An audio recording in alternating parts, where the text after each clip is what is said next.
In this video, I'm going to show you how you can connect your Blogger blog to Google Search Console. So first, we want to log in into Blogger, and from the left-hand side, we will click on View Blog here. We simply have to copy the URL of our blog by right-clicking on the URL here and selecting Copy. So once we have the URL copied, we can close out of this.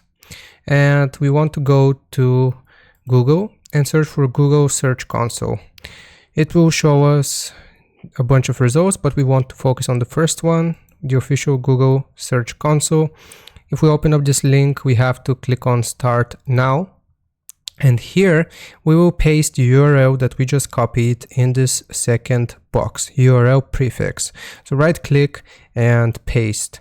Now, if we click on Continue and our Blogger Google account is the same as the one that we are using for the Google Search Console, it will not require anything of us to actually verify ownership. It will just automatically verify it for us, as you can see right here. And now if we go to property, we have successfully connected our Blogger blog to the Google Search Console.